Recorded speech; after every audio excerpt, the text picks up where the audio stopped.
আমার আল্লাহ ডাক দিয়া বলে, গোলাম এমন কেউ কি আছো শয়তানের দোকায় পড়িয়া গুনাহ করেছো, নফসের দোকায় পড়িয়া গুনাহ করেছো, খাহের সাথে নফসের পিছনে পইরা বান্দা তুমি গুনাহ করেছো, গুনাহ করতে করতে জীবনটা বরবাদ করে দিয়েছো।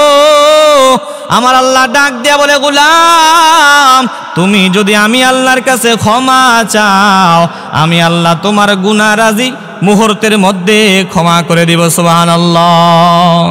আমার আল্লাহ জানায় দেয়, আলা মিন মুস্তারজিকিন ফারজুকলা, আসোনি এমন কোন গোলাম, আসোনি এমন কোন বান্দা তোমার রিজিকের প্রয়োজন, এমন কোন বান্দা কি আসো যার অভাব আছে, ঘরের মধ্যে চাল নাই, ডাল নাই, তরি তরকারি নাই, অর্থের কারণে তুমি ঠিক মতো সংসার চালাইতে পারো না, এমন কোন বান্দা কি আসো?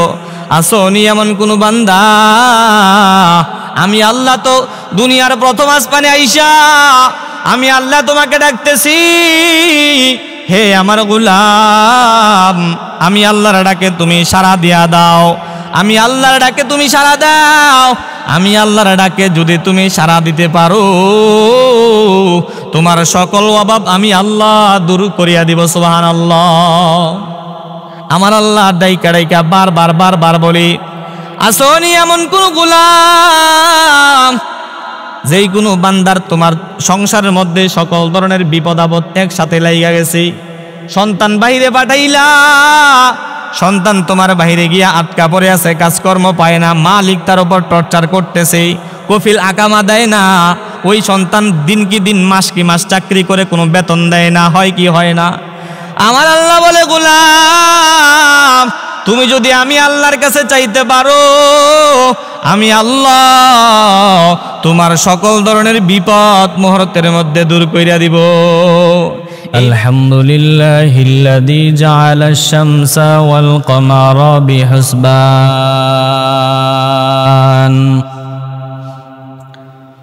ওয়ান নাজমা ওয়াশ শাজারা ইয়াসজুদান وفضل زمانا على زمان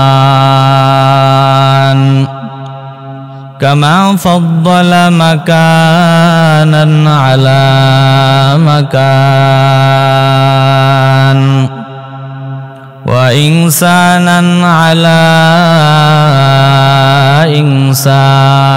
إنسان ونشهد أن لا إله إلا الله وحده لا شريك له لا ضد له ولا ند له ولا مثل له ونشهد أن سيدنا وسندنا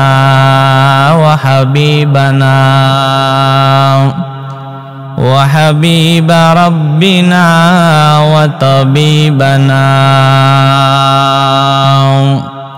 وطبيب قلوبنا ومولانا محمدا عبده ورسوله صلى الله تعالى عليه وعلى آله وأصحابه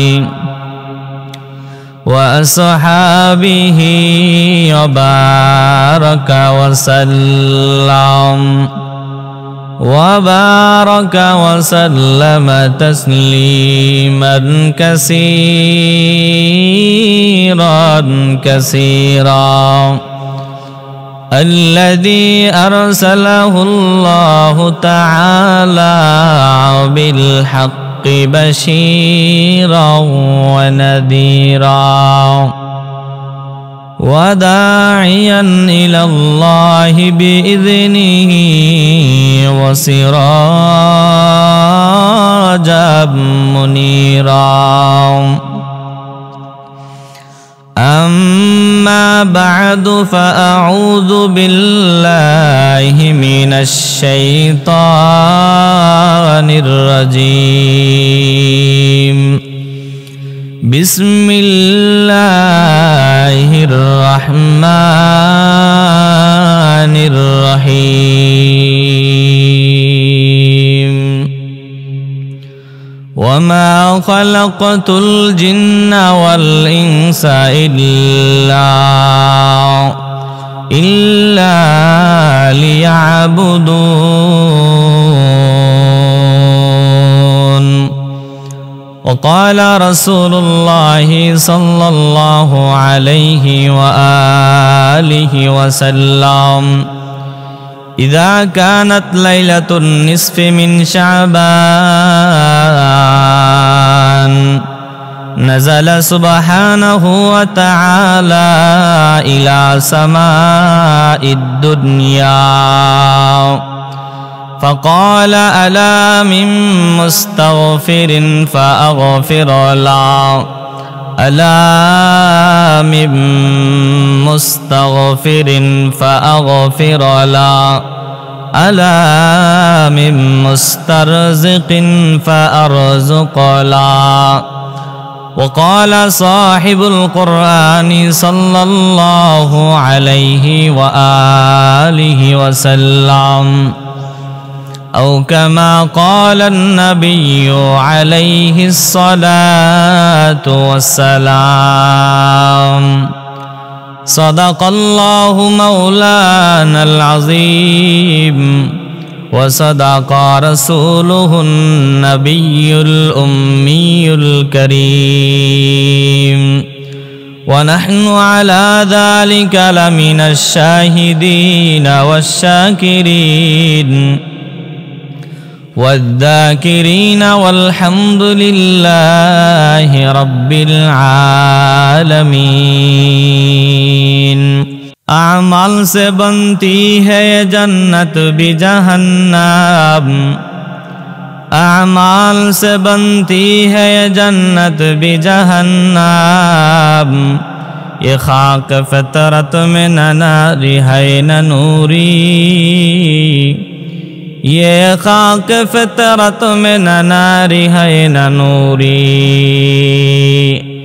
اخلاص کی اعمال یہ جنات کی ہمراہ پرہیز کی مقاصد ہے جو تقوی سے حاصل ماند پرہیز کی مقاصد ہے جو تقوی سے حاصل ماند بغیر جو اعمال ہو اخلاص و تقوی بغیر جو اعمال ہو اخلاص و تقوی برباد تیرے زندگی اے ہوش نظر ماند برباد تیرے زندگی اے ہوش نظر ماند الحمدللہ আল্লাহ রাব্বুল আলামিনের দরবারে লাখো কোটি শুকর ও সুজুদ যে আল্লাহ পাক রব্বুল আলামিন দয়াময় ইজ্জত ওয়াল জালাল জাল্লা জালালুহু আম্মা নওয়ালুহু অত্যন্ত দয়া ও মায়া করে মোহাব্বত করে ভালোবেসে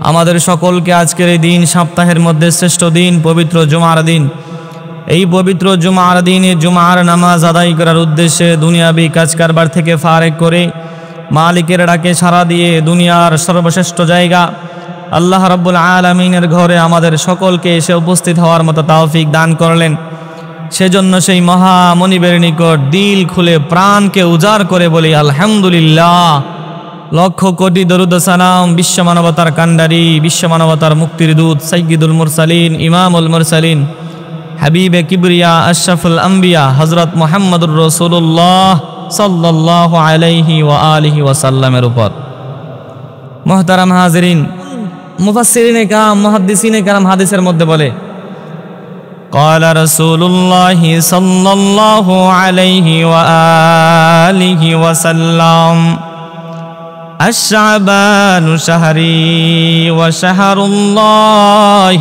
رمضان পয়গম্বর রাহমাতাল লিল আলামিন নবী হাদিসে জানায় দেয় হে আমার উম্মতের দল আশ-শাবানু শাহরি শাবান এমন দামি একটা মাস এই শাবানটা আমি রাসূলের মাস এই শাবান আমি নবীর মাস ওয়া শাহরুল্লাহি রমাদান, আর আল্লাহর মাস হলো রমজান মাস।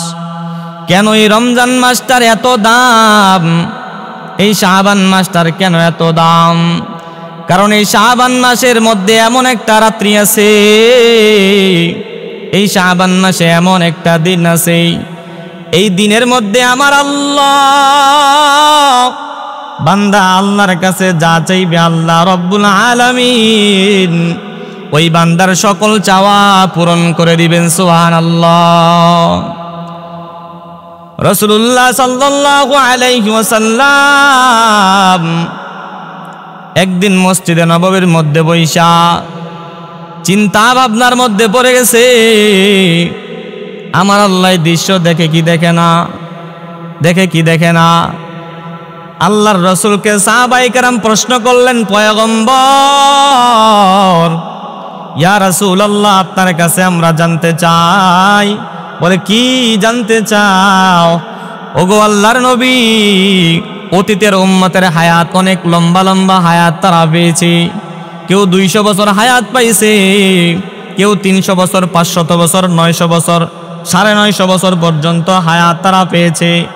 ওগো আল্লাহর পয়গম্বর, তারা এত লম্বা হায়াত পাইয়া তারা তো আল্লাহর ইবাদতের মধ্যে জীবনটারে কাটাই দিছে। রাতের বেলায় নামাজ পড়তো, দিনের বেলায় তারা জিহাদের মধ্যে শরীক হইতো। ওগো আল্লাহর নবী, তারা এত লম্বা হায়াত পাইয়া যেই পরিমাণ ইবাদত তারা করছে, আমাদের তো ওই পরিমাণ হায়াত আমরা পাই না, ওই পরিমাণ ইবাদত আমরা করতে পারবো না। তাহলে তো তাদের থেকে আমরা পিছায় গেলাম, তাদের থেকে আমল নামায় আমার সব অনেক কম, কারণ তারা হায়াত পেয়েছে লম্বা, ইবাদত করেছে দীর্ঘ বছর। আমাদের হায়াত অনেক কম, আমাদের ইবাদত অনেক কম। ইয়া রাসূলুল্লাহ, এটা কিভাবে সম্ভব?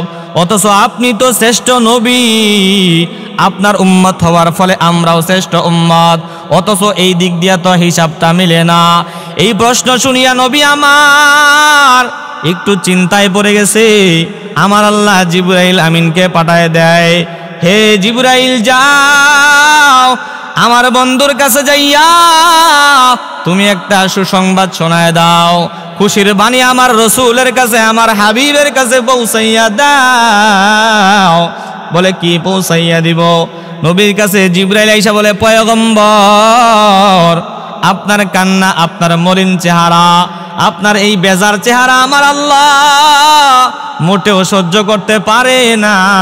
কেননা আপনার জন্যই তো আমার আল্লাহ আসমান জমিন সব কিছু সৃষ্টি করলেন, আপনার জন্য আমার আল্লাহ সব বানাইলেন।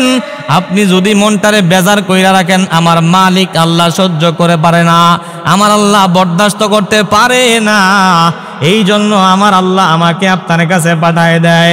পয়গম্বর, কি কারণে আপনি আজকে আপনার মনটা একটু বেজার? কি কারণে আপনার মনটা বড় খারাপ? নবী আমার জানায় দেই, জিবরাইল সাহাবায়ে কেরাম আমাকে প্রশ্ন করলো, সাহাবায়ে কেরাম প্রশ্ন করলো, অতীতের উম্মতের হায়াত এত লম্বা হায়াত পাইয়া তারা যেই পরিমাণ ইবাদত করছে, আমরা তো ওই পরিমাণ ইবাদত করতে পারবো না, সুতরাং আমরা কিভাবে দামি হইলাম? এই প্রশ্ন শুনিয়া আমার মনে বড় ব্যথা। এই প্রশ্ন শোনার পর আমার মনে বড় ব্যথা, এই জন্য আমি চিন্তায় পড়ে গেছি, চিন্তা ভাবনা করতেছি। জিবরাইল আমিন জানায় দেয়, পয়গম্বর, আপনি মোটেও টেনশন করবেন না, আমার আল্লাহ আপনার উম্মতের জন্য এমন কিছু রাত্রি রাখছে, ওই এক রাত্রিতে যদি ইবাদত করতে পারে, বান্দা 1000 মাসের চেয়েও দামি সওয়াব পেয়ে যাবে। নবী আমার এই কথা শুনিয়া একটু আস্তে আস্তে দিলকে একটু ঠান্ডা করলেন, শান্ত হইলেন। ও পয়গম্বর, আপনি টেনশন করবেন না, টেনশনের কোনো কারণ নাই। অতীতের উম্মত হায়াত পেয়েছে লম্বা, তারা দীর্ঘদিন ইবাদত করেছে, কিন্তু আপনার উম্মতের জন্য আমার আল্লাহ এমন একটা রাত্রি রাখছেন, যে এক রাত্রিতে ইবাদত করলে বছরের বছর বছরের বছর হাজার মাসের চেয়েও বেশি সওয়াব দিয়া দিবে। তাহলে এই কথা শুই না রাসূল একটু দিলকে একটু ঠান্ডা করলেন, একটু আশ্বাস পাইলেন, সান্ত্বনার বাণী নবীজি শুনলেন, সাহাবাই কেরামদেরকে শোনাই দিতেছে আল্লাহ তাআলা তোমাদের জন্য এমন কিছু কিছু রাত্রি রাখছে যে এক রাত্রিদের ইবাদত খয়রুম মিন আলফি শাহর, হাজার মাসের চেয়েও আরো দামি। সুবহানাল্লাহ। এই এমন কিছু রাত, এমন কিছু দামি রাতের মধ্যে একটি রাত হচ্ছে লাইলাতুল বারাত। লাইলাতুল বারাত মানে শবে বরাত, মুক্তির রাত। শবে বরাত মানে কি? মুক্তির রাত। বলেন না শবে বরাত মানে কি? মুক্তির রাত, ক্ষমার রাত, ভাগ্যের রাত। এই রাতের মধ্যে আল্লাহ তাআলা সব কিছু রাখছে।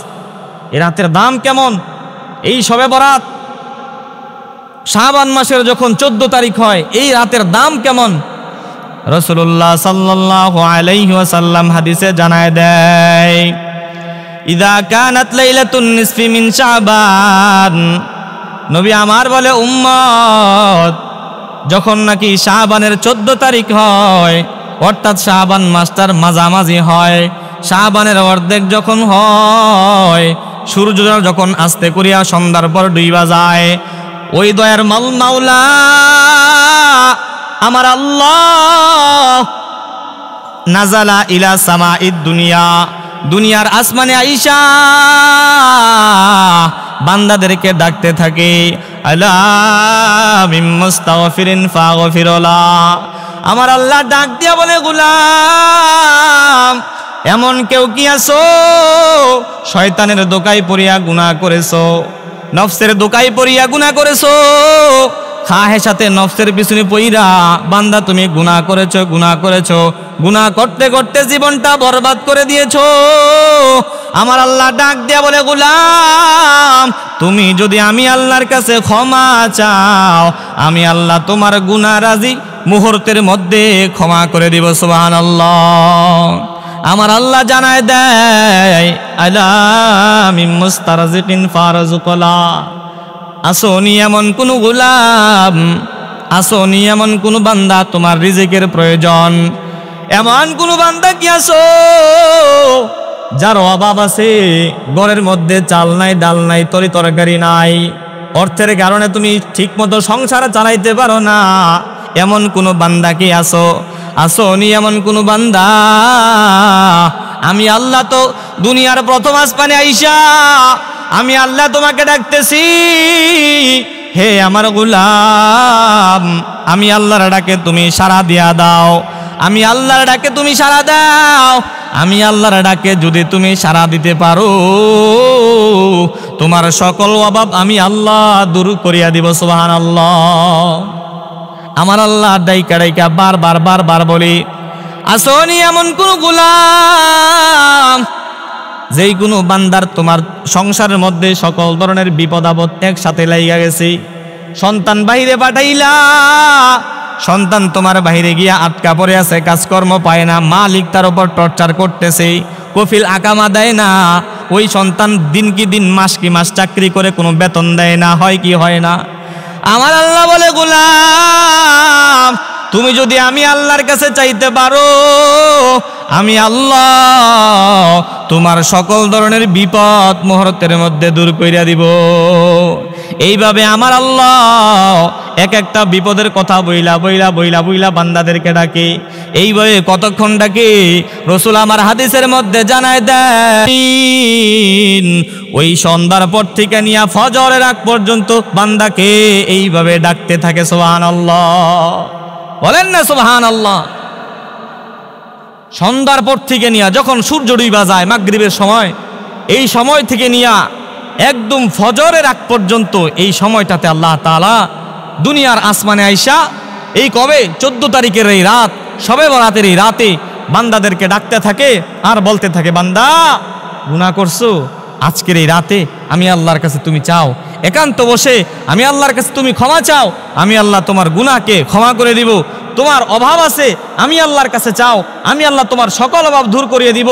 তোমার সন্তান প্রবাসে গিয়ে আটকা পড়ে আছে, আমি আল্লাহর কাছে চাও, আমি আল্লাহ তোমার সকল অভাব, সকল বিপদ, সকল পেরেশানি মুহূর্তের মধ্যে দূর করিয়ে দিব। সুবহানাল্লাহ।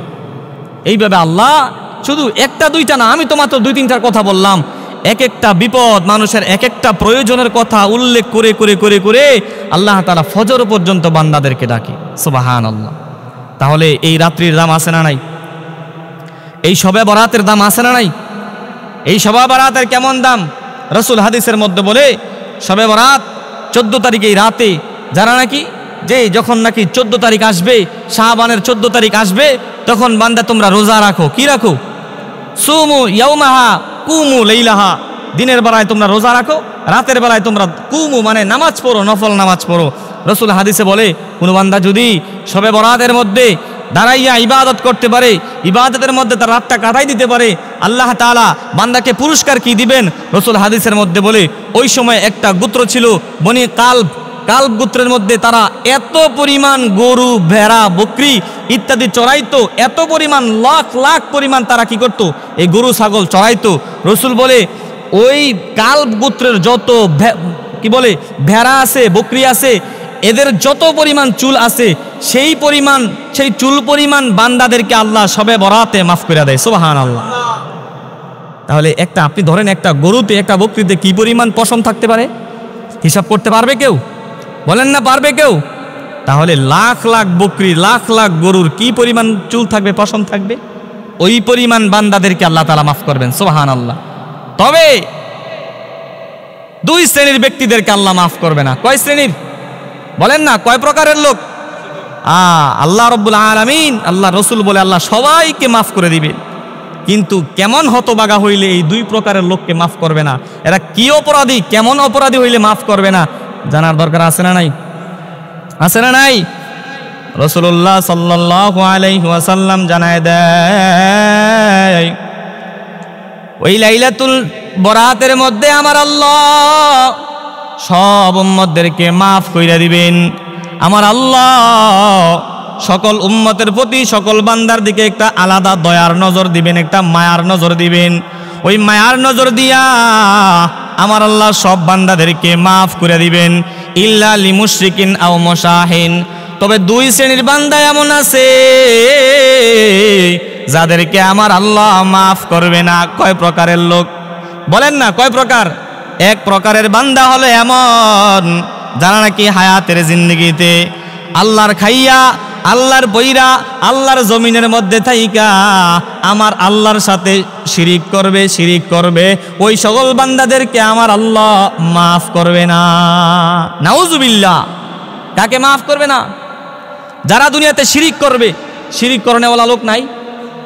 হ্যাঁ, শিরিক সমাজের প্রতিটা পাড়ায় পাড়ায়, মহল্লায় মহল্লায়, প্রতিটা ঘরে ঘরে, রন্ধ্রে রন্ধ্রে শিরিকের কারখানা হয়ে গেছে এখন প্রতিটা ঘর। তাহলে এই শবে বরাতে আল্লাহ সবাইকে মাফ করবে, কিন্তু যারা মুশরিক, আল্লাহর সাথে শিরিক করবে, তাদেরকে মাফ করবে না। এজন্য আমরা কি মুশরিক হব? আমরা শিরিক করব? আমরা শিরিক করব না। তাহলে দ্বিতীয় নাম্বার লোক হচ্ছে আউলিল মুশাহিন। ওই সকল বান্দাদেরকে আমার আল্লাহ লাইলাতুল বরাতে সকলকে মাফ করবে, ওই বান্দাকে করবে না। বলে কোন বান্দাকে আল্লাহ মাফ করবে না? যেই বান্দা হায়াতের জিন্দেগিতে সমাজের মধ্যে বিচ্ছেদ ঘটাবে, সমাজের মধ্যে ফিতনা ফাসাদ ঘটাবে, একজন আরেকজনের সাথে হিংসা করবে, মনের মধ্যে ওর হিংসা কাজ করবে, একজন আরেকজনের পিছনে লাইগা থাকবে, গুইরা গুইরা গুইরা গুইরা দেখবে ওই বান্দা একটা সময় না খাইয়া মরতো, এখন তো 2 দিন পর পর দেখা যায় বিশাল বিশাল বাজার, এখন দেখা যায় 2 দিন পর পর বড় বড় কারবার করে। এই সমস্ত লোক সমাজে আছে না নাই? দেখবেন খালি ঘুরবো, ঘুরে ঘুরে দেখবে আরে অমুকে মাশাল্লাহ ওই দিন দেখলাম মাত্র চৌচালা ঘর, এখন দিয়ে বিল্ডিং এর কাম ধরছে। আছে না নাই? এখন দিয়ে আরে 2 দিন পরে দিয়ে আবার মাশাল্লাহ দোতলার কাম ধরে লেছে, কারবারটা দেখছুনি। আছে না নাই? তো এই ধরনের লোকদেরকে আল্লাহ মাফ করবে না। আল্লাহ তাআলা তাকে দিছে, আপনি যদি তার পিছনে সমালোচনায় না পইরা, তার পিছনে যদি আপনি তার এটা দেখে যদি হিংসা না কইরা আপনি আল্লাহর কাছে চাইতেন, আল্লাহকে আপনাকে দিত না?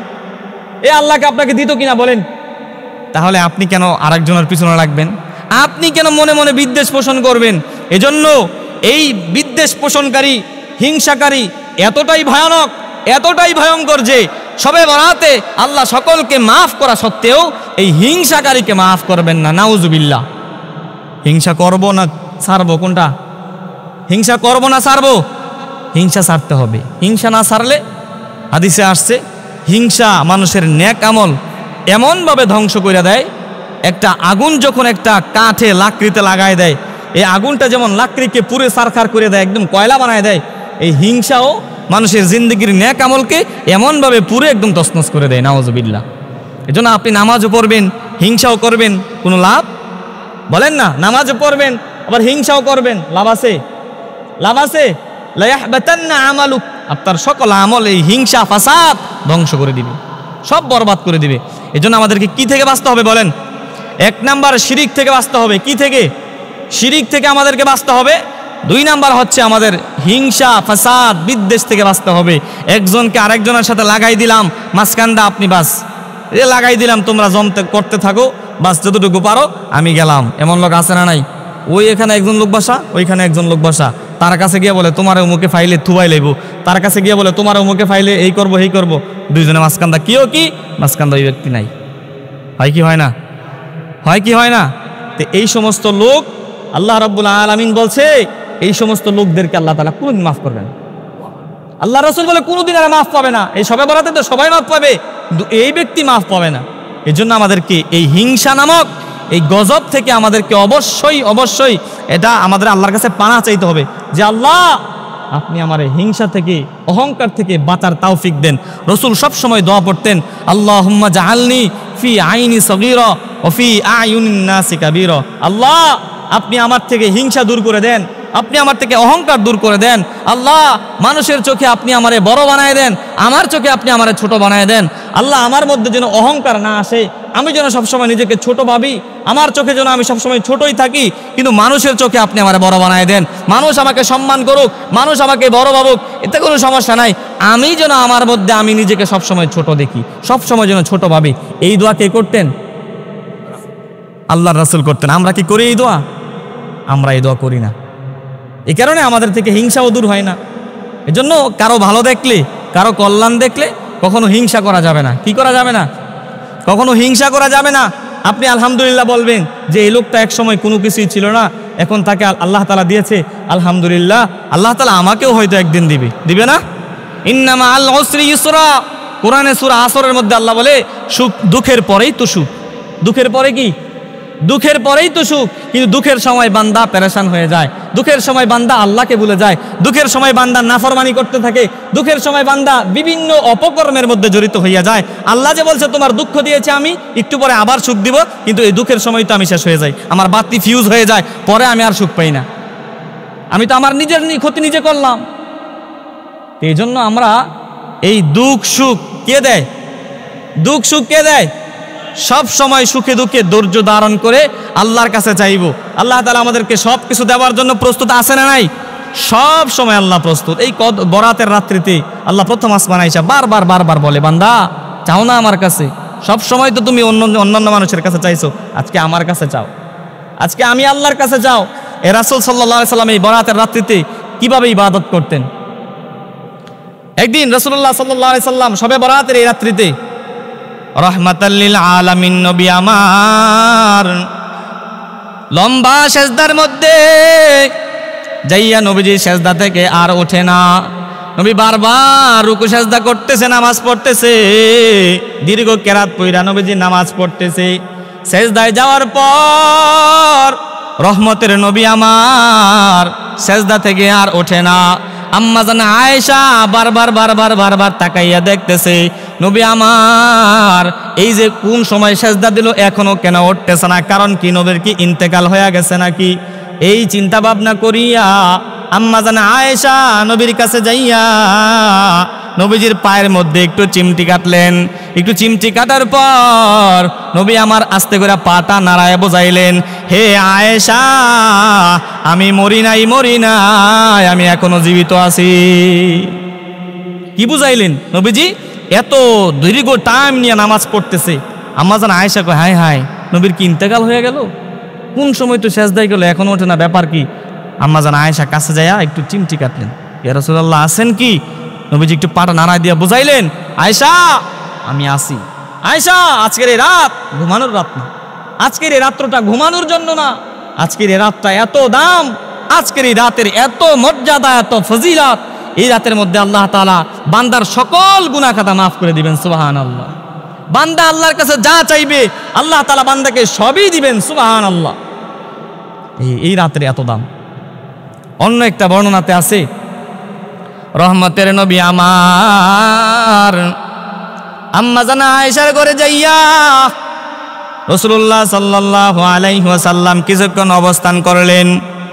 কিছুক্ষণ অবস্থান করার পর নবী একটু পরে ঘর থেকে বের হয়ে যায়। ঘর থেকে বের হইয়া ওই যে গোরস্থানের দিকে চলতেছে জান্নাতুল বাকিতে যাইয়া নবী আমার আল্লাহর কাছে দুহাত তুলে দোয়া করতেছে, ও দয়ার মালিক, এই কবরওয়ালাদেরকে আপনি মাফ করিয়া দেন। ও দয়ার আল্লাহ, না জানি কবরের মধ্যে কি চলতেছে, আমরা তো জানি না রে আল্লাহ। আয় আল্লাহ, এই কবরে যারা শায়িত আছে সকল কবরওয়ালাদেরকে আপনি মাফ কইরা দেন। আম্মা জান আয়েশা ওই দিক দিয়া নবীকে খুঁজে পায় না। নবীকে খুঁজে না পাইয়া ঘর থেকে বের হইয়া আস্তে আস্তে তখন মাকবারার সামনে আসলেন, জান্নাতুল বাকিতে আসলেন। জান্নাতুল বাকিতে আয়েশা দেখে নবী আমার ওই রহমতের নবী দুহাত তুলে আল্লাহর কাছে বলে, আল্লাহ কবরওয়ালাদেরকে আপনি মাফ কইরা দেন। আম্মা জান আয়েশা বলে, পয়গম্বর আপনি কেন এমন ভাবে কান্না করতেছেন? আপনি কেন এমন ভাবে কান্না করতেছেন গো নবী? নবী আমার জানায় দেয়, আয়েশা